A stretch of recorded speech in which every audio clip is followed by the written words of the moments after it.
Bonjour. Alors aujourd'hui, présentation un peu spéciale de jouets que j'ai retrouvés il y a quelques temps déjà, mais je savais pas trop comment vous les présenter. Puis en fait, là avec l'actualité autour de Jurassic World, je me suis dit que ça serait l'occasion parfaite pour parler du premier Jurassic Park de 1993 et de ces jouets Kenner qui sont sortis donc cette même année. Voilà, donc je vais pas vous la refaire concernant l'importance de Jurassic Park dans le cinéma, j'allais dire pop. Voilà, il y a beaucoup d'entre vous qui se sont passionnés pour ce film et pour les dinosaures avec la sortie du film en 93. Moi, franchement, j'ai été impressionné à l'époque par la qualité du film de Steven Spielberg. Déjà parce que la qualité des animatroniques et des images sur ordinateur des dinosaures, c'était quand même quelque chose, quoi. On a vraiment l'impression de voir des dinosaures vivants à l'écran. Donc j'étais très content. Et le fait est que ça m'a donné envie d'avoir les jouets qui étaient du même acabit que ce qu'on voyait à l'écran avec des dinosaures plus vrais que nature. Et ça a été le cas avec ces deux T-Rex. Et pourquoi deux T-Rex ? Je vais en parler très vite en vous présentant de toute façon ces magnifiques bestioles après, mais petit retour aussi en arrière. Là donc pour Jurassic Park, on a eu droit à des dinosaures, on a eu droit à des véhicules, on a eu droit à des figurines avec c'est supposé représenter les héros du film, c'est quand même assez fou. Aucun ne sont ressemblants. On dirait des figurines issues de cartoons, de dessins animés, ce que vous voulez, mais bon, à part peut-être Alan Grant, dont on reconnaît la chemise et le chapeau, pour le reste, même les enfants sont pas ressemblants. Le pire, je crois que c'est Nedry, qui se retrouve en une espèce de mercenaire avec une arme sur lui et des lunettes noires. Enfin, ça n'a rien à voir avec le film. Et je devine que, en fait, pour ne pas louper le coche, et parce que c'était un film de Steven Spielberg et que ça allait forcément avoir du succès, Kenner, en fait, c'est basé essentiellement sur le bouquin de Michael Crichton. Et c'est pour ça, en fait, que vous avez deux T-Rex et d'autres éléments qu'on ne verra ensuite pas dans le film en question de 93, mais dans Jurassic Park 2 ou voire Jurassic Park 3. Je pense notamment au ptérosaure et au stégosaure. Mais on y reviendra quand je vous présenterai ces jouets-là. Donc le fait est qu'on a des figurines, on a des véhicules, on a les véhicules de Jurassic Park que je n'ai pas pris d'ailleurs et que je n'ai pas trouvé étrangement en vide-grenier. Voilà, par contre, des dinosaures, on en trouvait toujours à la pelle. Et du coup, c'est la transition idéale pour vous présenter d'abord T-Rex Junior et ensuite T-Rex la grande maman. Voilà, donc hop, c'est parti, on va voir ça immédiatement. Alors la première chose qu'on appréciera, c'est que même si les jouets ont bientôt 30 ans, 93, 2022, voilà, ça fait 29 ans, et que c'est en caoutchouc, quoi, et c'est pas huileux.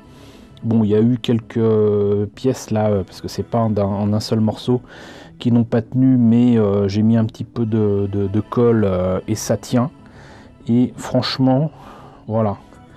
Du jouet qui tiennent aussi longtemps, que ce soit au niveau de la matière, au niveau de la stature, parce qu'à l'intérieur il y a quand même des choses en dur qui font que ça tient, entre guillemets, ça ne tient pas tout seul, c'est quand même quelque chose. Et ça, c'est quelque chose que vous avez peut-être retenu si vous avez eu ces jouets là quand vous étiez plus jeune. On pouvait, pour beaucoup des dinosaures qui étaient justement comme ça, que ce soit le stégosaure, le tricératops, on pouvait enlever un morceau de chair, c'est pas que de la peau, on voit carrément les côtes ici, la bidoche et tout, c'est quand même un peu gore, mais c'était le petit plus qui fascinait visiblement les enfants. Ce T-Rex n'est pas spécialement d'ailleurs articulé, il a des articulations pour ces tout petits bras là, ici, Voilà, c'est tout. Et il a une dentition en dur, ce qui m'a toujours étonné, qui fait pas mal, hein. Mais voilà, il y a des éléments donc ici, pour autant un petit peu plus mou pour la langue, le palais, mais les dents sont en dur. Voilà, ça permet peut-être justement d'accrocher les morceaux de chair sur les autres dinosaures. Les yeux sont super bien peints. Voilà, c'est pas fait n'importe comment. Il a une peau donc marron zébré de marron un peu plus foncé. Vraiment, il est très réussi. Et franchement, il est pas mal. Alors pourquoi un T-Rex junior? Pourquoi un petit T-Rex que beaucoup pensaient être le T-Rex qu'on voit dans le film? Parce que dans le film, on ne voit qu'un seul T-Rex. Boum. C'est simplement qu'encore une fois, c'est ce qui me fait dire qu'ils se sont inspirés du bouquin de Michael Crichton et pas du film de Steven Spielberg. C'est que dans le bouquin, il y a deux T-Rex, un grand et un jeune. Voilà, un jeune qui a les proportions de l'adulte, mais qui est tout jeuneau et qui va bouffer d'ailleurs un personnage qui est dans le bouquin mais qui n'est pas dans le film. Il me semble que c'est justement on va dire le représentant médiatique, quoi, le community manager, on dirait peut-être maintenant, je ne sais pas. Mais il croque un humain à un moment. Mais donc du coup, c'est pour ça qu'on a un petit T-Rex et un grand T-Rex. Et voilà, ça explique beaucoup de choses. Encore une fois, j'insiste là-dessus, mais c'est pour ça aussi qu'on a un stégosaure, alors qu'on ne les voit pas spécialement dans le premier film, et plutôt dans le second, de même que pour les ptérosaures, qu'on voit plutôt dans le troisième, même si on les voit un petit peu vaguement, pas forcément dans le premier, en tout cas dans le deuxième. En tout cas, voilà pour T-Rex Junior. On va passer au gros morceau, hein. Alors qu'est-ce que nous réserve cette grande version du T-Rex? Alors déjà, on a les petits bras qui sont articulés, on a aussi des dents en dur, voilà, exactement comme pour le junior. Les yeux sont toujours aussi bien peints, on a apparemment des structures à l'intérieur qui le tiennent, et on a même un bout de queue, je pense, un petit peu articulé, mais j'ose pas trop l'utiliser. Il me semble que les pattes sont pas avec le reste du corps, mais vous aurez peut-être observé qu'il y a des trous là. Et en fait, c'est parce qu'en fait, il est électronique. Voilà. Ça, c'est quelque chose que dans les années 90, ils ont rajouté, j'allais dire à l'excès, dans pas mal de jouets. Mais il y a de l'électronique et c'était franchement assez sympa. Mais il va falloir que j'ouvre son bidou là et que je lui mette une pile de 9 volts et que je la laisse pendouiller. J'en suis désolé parce que je pense qu'il y a un faux contact quand je mets la pile dedans et que j'essaye de le faire hurler et de lui faire des bruits. Et ça fonctionne pas, alors que quand la pile pend, ça fonctionne. Mais on observera déjà que bon, il peut ouvrir la bouche en grand, il peut la fermer. Bon, là c'est peut-être un petit peu trop mou, mais c'est parce qu'en fait là-dedans il y a de l'électronique et on va voir ça immédiatement. Bon écoutez, j'ai quand même essayé de remettre le local pile correctement en vissant les pièces et tout ça. Ça semble fonctionner, donc tant mieux. Donc déjà, premier truc, c'est que ce machin, quand il marche,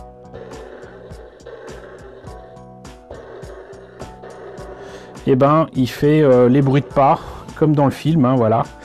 Et si ça suffit pas, normalement, est-ce que ça va marcher du coup?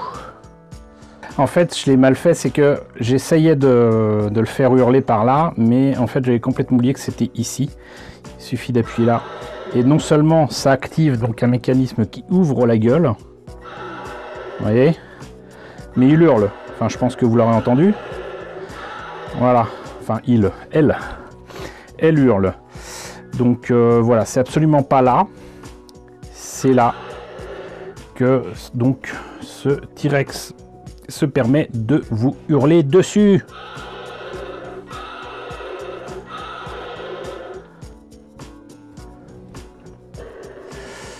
Donc bah voilà, je vous ai présenté ma petite famille T-Rex, voilà, de 1993, jouet Kenner.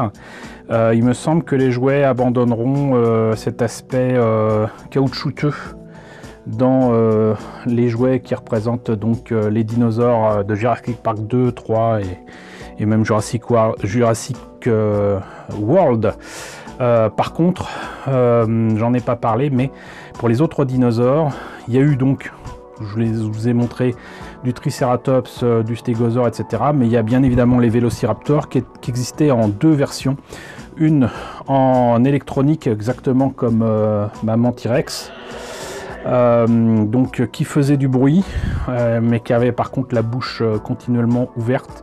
Je crois que c'était avec un petit interrupteur sur le corps, je sais plus à quel niveau. Et un autre qui par contre était articulé et qui ouvrait la bouche quand on le faisait aller vers le sol. Et je crois même qu'il y avait un bouton pour les jambes, mais peut-être que je me trompe avec Dino Riders. Enfin, en tout cas, il y avait deux versions pour le Vélociraptor, deux versions aussi pour le Dilophosaurus. Et là, pareil, il y en avait un qui pouvait cracher son venin et qui était tout simplement donc en mou, par contre là, pour mettre de l'eau dedans et il crachait son venin. Et il y avait une autre version articulée qui permettait de faire ouvrir la bouche quand on le mettait sur ses pieds, qu'on le mettait dans une certaine position. Il avait la collerette qu'on pouvait lui rajouter quand il attaque. Voilà, ça c'était des particularités donc de ces deux-là. Il y avait un ptérosaure aux ailes articulées assez moche, mais on aura l'occasion d'en reparler. De toute façon, si ça vous intéresse, dites-moi si vous voulez que je vous montre le reste des jouets que j'ai autour de Jurassic Park. Ça ne sera pas nécessairement autour uniquement du film de 93, mais j'en ai un carton plein. Donc je vous les montrerai volontiers si vous me dites que ça vous intéresse. Voilà, mais on n'en a pas fini avec les dinosaures, parce que je pense que je vais vous présenter, tant qu'à faire, des dinosaures robots, du nom de Dinosaurs, et avec une collection Bandai qu'on n'a pas connue chez nous. Voilà, en tout cas, j'espère que ça vous a intéressé. N'hésitez pas à me dire donc dans la section commentaires si vous voulez en voir plus. N'hésitez pas à liker, n'hésitez pas à partager, n'hésitez pas à vous abonner si ce n'est pas déjà le cas. Coucou aux nombreux abonnés qui nous ont rejoints ces derniers temps. Bienvenue ici, coucou aux grands anciens qui me suivent depuis 6 ans. Merci à tous de votre fidélité, merci à tous de votre soutien sur Tipeee et sur Paypal. Surtout prenez soin de vous. Je vous laisse avec la liste des contributeurs de la chaîne et je vous dis à très bientôt, je l'espère, pour d'autres vidéos de dinosaures.